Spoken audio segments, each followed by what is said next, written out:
sa hero for Rene J at kompleto na ulit ang draft ng ating mga players. Very different actually yung gusto na mangyari pero ang daming AOE. Oo, more on a skill dependent yung mga heroes natin ngayon as compared to the other games. Kaninong lineup, kasi sabi natin fast pace ang gusto. Okay, pahapyaw. Anong difference sa lineup? Parang maganda yung early game talaga ng ulit ng Minana Evos. Katulad ng previous game, we can see na dahil dun sa fact na meron silang Lilia at saka Rafaela, sobrang sakit sa lane yan. Tingin ko, ano yung katapat din, Gord. Mahirap to. Pero kasi ang benefit ng Gord, babato ka lang sa malayo eh. Pwede kang maging, kung hindi ka security Gord, pwede kang maging shooting Gord. Kaya, sangas. Oo, tama. Shooting Gord ka muna. Shooting guard ka muna. Pag nagkataon, dribble lang muna. Tapos Shoot pabot ka ka ng lang, bola. bato-bato ka lang ng Lumagpas bola. mo ng bola. Ito din natin kung anong klaseng guard ba ang makikita natin para kay Haji. Dahil kakalabanin ulit nila ang mabilis na lineup ng Minana Evos. This game 3, sinong magwawagi? Alam mo nyo, kahit hindi kayo sanay na makita itong thumbs na to sa MPL, kami kasi ilang beses na ginamit to ni Lord JM. Sanay na. Again, sa 6 win streak nila, 6 series win streak, isa to sa mga nagpanalo talaga sa kanila, nagdala sa kanila to the top. Kaya nagulat ako nung nilabas to. So, important yung ginawa dito ng Blacklist. Sinabi natin, di ba, para mahirapan si Gord na tumapat dun sa Rafaela at Lilia dun sa may mid lane. So, instead, nagsimula siya dun sa XP. So, level 2 siya at yun na nga yung nangyari. Level 2 na rin ditong si Rene J. So, at least, ayan, pwede ka na lang, bato-bato ka na lang nung flexing mo. Ano ka muna? Ano tawag Shooting dito? Sa shooting guard. Ayan. Shooting Shoot guard ka lang one. muna. Layup ba yung mga ganon? Hindi kasi ako basketball player eh. Shoot na lang. Free throw. Free Free throw. throw. Yan. Makakarinig tayo na Haji 4-3 mamaya pagka-shoot.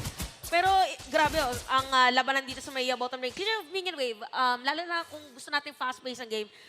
Lamang bang Irithel kaysa sa Kulon?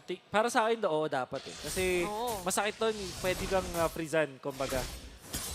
That all depends kung may external factors. Lalo na pag may Rafaela, tapos tinampay din sa OEB, yun, kaya talaga din ang freezan ito si OEB. At makikita natin kung magagawa ba yun ng Minana Evos. Pero solid pa rin naman ang depensa ng Blacklist. So may bottom lane at nakuha pa nga ni Haji yung coin. Naagaw niya. Sumakto yung bola. Natamaan. Shumut. Shumut si Kuya Haji nung moment na yon. So still, same pace para sa ating game for Blacklist and Minana. Sa Turtle na naman tayo, magkakaabangan. Take note na hindi pa level 4 si Rene J. Ito nga level 4 si Energy. So hindi tayo makaka-expect ng mga TikTokable plays coming in from the Hitman. Pero one thing for sure, napakaganda ng position ngayon ng Blacklist to take this uncontested Turtle. At mukhang sa kanila na nga mapupunta. Okay, hindi na nga. Iwas ngayon, no? Iwas ang Minana Evos. Pagdating sa mga Turtle team fights, kaya naman Blacklist International, kailangan lang nilang i-continue yung tempo nila. At may kita natin sa may bottom lane na si Oheb. Uy! Na-purify. Nakatakas naman pero si OM nilabas nga dito ang kanyang Blazing Duet. Hindi ba ganun kasakit? Pero mapapaaray doon. Akala ko yun yung Akala ko yun yung crystal ng torre. Kala mo isang hit lang sa Tara. Kalmalicious lang sila sa may bottom lane. Parang si Kuya Oheb din, sinagad niya yung range tsaka cooldown ng body mirror image niya bago siya magmamba out. Yung dahilan kung bakit hindi nag-protect si Minana Evos dun sa first turtle kasi is maganda yung first rotation ng Blacklist. Yung benefit kasi ng pagkakaroon ng Cho na roamer is mabilis yung wave clear niya on its own. That's why pwede siyang iwan ng dalawang lane of minions. Kaya naman nagkaroon siya ng level 4. And although si Haji hindi siya na kasing same EXP nung kay Lancy, pares pa rin silang level 4 anyway. So parang walang masyadong trick for Blacklist. At yung rotation nila, nagbigay sa kanila ng level 4 sa apat nilang heroes. Kaya naman, Minana Evos, di na lang lumaban dun sa may turtle. NJ? Bottom lane. Dito ni Kaizen. Siya nga ang minamataas pero parang nakakuha pa ng TikTok play! Si Hitman! Dahil first blood will go to Sensui. Grabe yung pinakita doon ni Rene J. Akala ko siya na yung mabibigyan pero siya pa yung namigay. Para sumakto may dumagdag na basketball player, Shinut. Shinut, Sa mga kakampi, parang alley-oop play. Wow! Yan. alley of play pala Siya ang yung- nais. Yeah, point guard ngayon si Rene J. At sakto kasi na-force na niya yung Purify bago pa yung fight na yon doon sa ating Iritel. Pero parang hindi pa tapos sa bottom lane, ha? Oh, si Kaizen nasipa na naman ni Hitman. Pero parang di ata mag-full commit ang Blacklist dahil nandito na naman si Lancy Oh. pati si Spider Miles. Nilabas na nga yung Mystic Gush. At parang ayaw nila tigil si Kaizen dito. Gagamit, oy! Naka-BMI out. And ang Sensui, isang decimation ka lang, Kaizen! Grabe naman pinapakita ngayon ng Blacklist. Akala natin ito na naman yung mga pokes. Hindi natin in-expect na i-go pala nila. Parang chinek nila na kung pwede ba nilang masecure yung kill. Pero kaya. Kaya naman yung makikita natin Blacklist International now in the lead in terms of gold. 1.7k. At hindi natin masyadong nakikita si Kuya Lord JM na part ng team fight. Yep. Kailangan niya kasi clear to. Dito katulad ng Pakito, medyo walk trick kung sakali. Yung Pakito, at least tumatakbo-takbo, may mga dash. Etong si Tams, hindi ganun kabilis. By the way, sobrang crucial nung pag-BMI out ni Oheb na hindi siya tinamaan ng Appraiser's Wrath. Kasi ang naging reason kung bakit sobrang ganda ng play na yun is hindi naka-lifesteal back si Kaizen. Kaya naman, pag kagat ni Sensui, nakakuha niya yung kill dun sa may Frederick. Naramdaman na dumiin ang mga ngipin. Possibly din na dumiin. Tignan natin kung igugo ba. Turtle sinisimulan. Na-body slam doon si Lord JM. Pero lumang miyembro ng Blacklist ang nandito ngayon. And now Edward Flicker in onward charge. Pati na Earth Shatter, Mystic Gush will actually do the job to bring down Kaizen.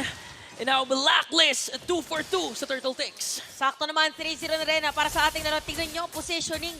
After kumuha ng Turtle, dumiretso na rin doon sa mga pwede ding agawin against Minana Evos. Kaya naman tuloy-tuloy lang ang kanilang paglamang. And may kita natin ngayon, ultra-fast na pagkakasira sa top lane. Parang sinasabi ngayon ng Blacklist, kung Minana mabilis kayo kanina, mas mabilis kami ngayon. Kaya naman every single time na merong opportunity to take down the neutral objective, gagawin nila at gagawin nila yun. Speaking of ultra fast, Rapid Boots ang naging choice dito para sa ating Martis. Rock and roll to the world. Siyempre, para dito kay Sensui na dealt the most damage in this game. At gusto ko rin i-take note na mabilis nakuha ni Haji yung kanyang mga items.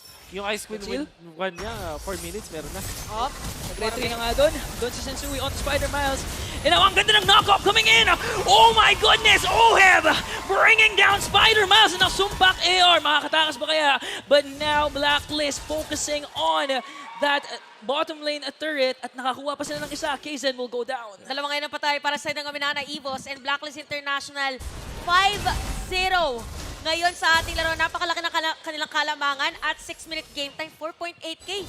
At parang ang items pa nito or ang lamang na lead in terms of gold is nasa kamay ni Oheb. If I'm not mistaken. Correct. Correct. Kurik. Lamang ngayon si Oheb ng gold over Sumpak. That's a big problem. Yung ginawa din ni Oheb doon, parang sinargo niya yung Minana. Pero dinisperse niya para hindi makapwesto ng tama yung Minana Evos. And now, hindi pa rin natin nakikita si Lord JM na tumulong sa kanila. Apart from the Turtle fight, hindi pa natin nakikita yung Tams in action. Whereas itong si Edward, activated. Yung kills na nakakuha nila sa may bottom lane dahil yun kay Edward muli. Parang nahihirapan ngayon si Kuya Lord JM dahil dito sa naging rotation na rin ng kanyang kalane at makikita na natin na ay talagang pressured Minana Evos. Pero kinagandahan, late game-wise, yung lineup nila ay papalag din sa lineup ng Blacklist. But still, all Turtle para sa ating laro mapupunta sa Blacklist. All objectives napunta sa Black. Nakakuha pa sila ng Torres sa taas. At gusto ko lang balikan yung point ni Wolf, pero dito muna tayo sa gitna dahil merong aksyon na nangyari. Lancy, hindi nakast ang Black Shoes, kaya naman makakaisa si Legend Zero. Naku po, isang maganda makakasira din ng Torres sa may middle lane at mas pinabilis ba? Ginamit na rin yung concede. May Oh! Hitman! Isa-isang tinatanggal ang kanyang mga targets sa hit list. And now Kaizen is now down. Lord JM nandun pa rin sa taas. Mukhang may balak pa rin Minana kahit napaka-aggressive na ng Blacklist. Speaking of plano na Minana, ano bang kailangan nilang gawin para patayin ang laban? Wow, kuha sila ng pickups for sure. Gonna be difficult now kasi yung Blacklist naka-ube, remix na naman sila dito Uber na naman sila. Hindi na sila nag-iwa-hiwalay. Mag-clear sila ng mga minion wave tapos group up ulit. But Minana Evos, yun yung kanilang pwedeng asahan dito.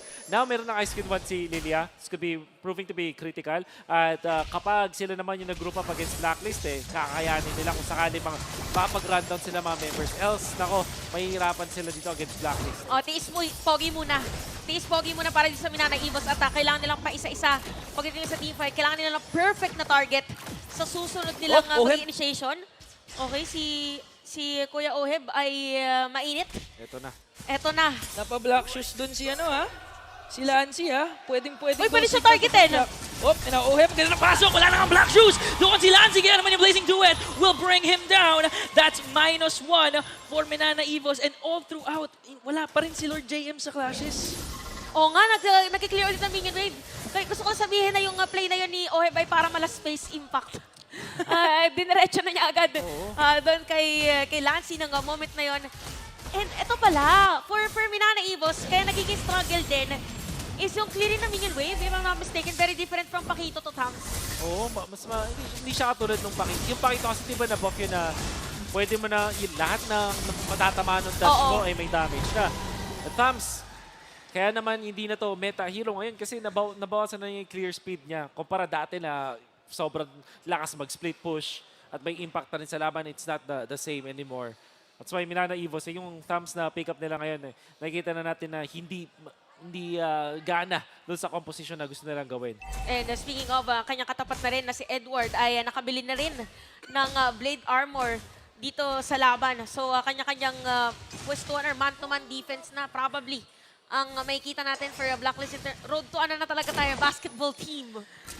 May man-to-man defense na makikita natin. But the Lord will march in dito sa may top lane. Again, Minana Evos. Mabilis lang yata para sa kanilang dumepensa. Oh, yung ganda ng stun doon ni Haji. Nakaisa pa nga! Grabe, si Lancy na naman nahuli. And with that stun, hindi na naman nakast. Yung black shoes, hindi nakatakas doon si Lancy. Grabe si Kuya Haji, parang yung bola niya, yung period sa exclamation point, yung ulti niya, yung guhit. Oo. Top lane ay masira na rin ng Blacklist International. Oh, ito na nga yung Lord, kumakatok na sa taas. Butas na ang base ng Minana Evos. Kompletong-kompleto pa rin ang mga agents. And now on to the final objective, which is that bottom lane turret. Things are not looking good para sa Minana Evos. At parang ano na si Kuya Haji sa Renegade? kanyang shift. Renegade! Up. Practice lang. Practice lang. Shooting lang. Disiplina pa rin para sa Blacklist International. Gusto na kuhanin dito is gonna be the turret. So may kita natin ngayon para kay Lord JM naman. As much as possible ay ano na lang muna sila. Cut na minion wave. Or Di kaya. Tingin ko, wala na. Magtitiis na lang din sila dito. And maganda naman kasi pag isa na lang yung binedepensa mo, pwede mong i-commit talaga lahat ng mga resources mo doon. So, siguro wala muna silang karapatang mag-cut ng lanes pero they can defend the lanes at least. And wait for the next Lord. Tingin ko, hintay na lang talaga sila na mag-equalize yung laban. Yung mga bandang 21 minutes. Pag napatagal nilang Minana Evos ng 21 minutes tong game na to, yun, mayroon silang ulit na chance. Ngayon, defense na talaga, Minana Evos. Kailangan ng mga fans ng Minana Evos sisigaw ng defense. defense. Kasi ano na, last 4 minutes na. Oo. Kumbaga, ay hindi, 21 minutes medyo matagal pa pala. Matagal pa 9 pala. minutes, isang quarter pa. Isang quarter pa guys. Dito muna tayo sa third quarter ng ating basketball game. But yeah, jokes aside for Minana Evos, kinagandaan sa lineup nila, sabi din ni Wolf is kailangan lang pahabain yung game. Mabilis sila mag-clear ng minion wave with Lilia. Kaya din pala tinatarget siya ni Haji agad. Para walang def. Para hindi makadef. Hindi makapag-def. Pero tinan natin kung anong gagawin. So, bale parang dito, offense is better than defense. Yun ba yung sinasabi nyo? Tama. Kasi clear eh. Kailangan nila si Lancy para maka-clear eh. Pero ang ginagawa ngayon ni Haji, burst down ka na yan para wala kayong maklear sa aming mga minions. Ayun, yung ginagawa ni Kuya Haji kasi. Parang lalabas niya yung bola, yun yung period, tas exclamation point. Parang yun yung warning sign. At hindi na nga magkakcontest, Blacklist International secured this Lord against Minana Evos. Napakalinis naman talaga ng galaw ng Blacklist agents. I mean, 9-0, 13-minute mark, 12K gold lead. At kani-isang neutral objective, hindi pa rin nakakakuha ang Minana Evos. Medyo mahirap 9-0. yata para dumepensa. Or kaya defendable? Defendable, pero May titignan mga natin. nakahanda ng mga gloom. Oh! Pero parang si Renegade, si Kaizen ang kanyang namataan. And now that's one down for Minana Evos. And now hindi pa nga nilalabas yung Blazing Duet. Ayun, nilabas na nga para maklear lahat. And now Blacklist Academy, pwede nila actually end ito. At napakasakit na nila dahil Blacklist ang magwawagi laban sa Minana. This winning moment is brought to you by our official sponsor, FWA Life Insurance. Blacklist International with a very dominating finish against Minana Evos. Dumating sa point na walang kill yung kanilang kalaban. Yeah, I think 10-0 ang... At 10-0. Yes, that's exactly 10-0. Wow. Tapos, Sobrang linis Yep. ng play na ginawa doon ng Blacklist. Actually, nagulat ako kasi parang if ikaw yung Minana, dapat nagkakumpiyansa ka na kasi ang ganda ng performance mo ng game number 2. But coming into game number 3, ibang klaseng beast yung nakita natin from Blacklist. Feeling ko na for Minana, somehow nag-overthink sila from game number 2. Kasi parang biglang nilabas nila si Tams. yeah. Although there are other heroes na iba pang pwedeng gamitin, but probably it's part of their strategy. Alam mo yung sinasabi natin, pag may surprise pick ka, paisa-isa lang dapat. Huwag mo namang ilabas lahat. But they're heroes. May Iritel, may Lilia, may Rafaela, may Tams. Apat. Nakuha nila yung 100% na pick and ban rate na hero. And then 4 heroes na hindi natin nakikita na madalas. Parang yung synergy ba ay Oo. mahirap. So, ma-aurahan din. But GG well played pa rin, of course, para sa team Minana Evos dahil nakukuha na nila yung kanilang pinakatakbo dito sa ating tournament. Kasi for Minana Evos, di ba sabi natin, a bit struggling. What do you think? Parang ito ba yung lineup na mas better or what? Masyado maaga para sabihin kong better. Pero masasabi ko na maganda yung performance nila. Like, they won again against a team na nasa top 1 literal na nakakuha sila ng isang game. Additionally, nagmukha silang comfortable with it. Tingin ko na overthink nga talaga nila yung draft. And kung better lineup pa sila, we'll find out after a few series for sure. At this point, syempre, na-surprise tayo dun sa kanilang Rafaela pick pero it's too early to judge. And for Blacklist International naman, I believe everyone will agree na talagang iba ang kanilang, parang bumilis na yung pag-ikot ng Oo. kanilang not and never mind. Basta yung Vault in. nag-let's vault in na sila. Yes. At tawag sa kanila ngayon ay Team Horse. H-O-R-S-E. H-O-R-S-E. At sobrang linis nung naging performance nila doon. Sobrang linis nga. Actually, kung mapansin natin, parang ang laki na nakadepende kay Renegade kasi nung game number 2, hindi ganun kaganda yung performance niya, which translated to a dominant win from Minana Evos. Pero ngayon, lahat ng highlights na kay Renegade, grabe. Game 3. Tsaka yung mga gusto niya heroes, Cho, Kufra. Kufra, ay nagagamit niya. So, ang dami pang pwede mangyari. Again, it's too soon para sabihin kung alin ang malakas. But definitely for Blacklist International, mabilis ang progress ng team. For Minana Evos, sa mga fans ng Minana Evos, ganun din naman ang nangyari. Kasi little by little, parang ina-unravel nila kung ano ba talaga ang maganda para sa kanila. Anong favorite yung moment sa game na yun? Yung shooting guard. Shooting guard, no? Oo. Nakahanap niya yung kill. Kasi parang bilang Lilia, tas nasa defensive side ka, magtatanim ka ng mga glooms muna. Tapos, paglalagay ka muna, tapos tsaka mo siya defend pagdating ng wave. Parang 3 or 4, depende sa farm mo. So, yun yung gustong gawin ng Lilia. Kaso kasi parang napansin ni Haji, ay okay, nag-set up to. So, binatuan niya ng bola muna. Tapos, nung nakita niya kumonekta, hindi na siya nag-straight ulti agad. Na-burst down niya agad yung Lilia. Ikaw naman, Ako Ian. yung kay Shooting Renegade talaga, yung nasa bottom lane. Tapos nandun sila sa brush area yung Minana. Tapos binibigusan na si Renegade dun, pero naka-flicker outplay pa siya with the way of the dragon. Grabe yung Hitman. Oo, iba, mainit ngayon ang ating mga players and feeling ko mainit din yung mga pwede na sagutin sa interview. Alam ko, inaabang niyo to guys. So, pakinggan na natin ang saalubin ng ating mga winners. So, Mari Aquino, ikaw na muna.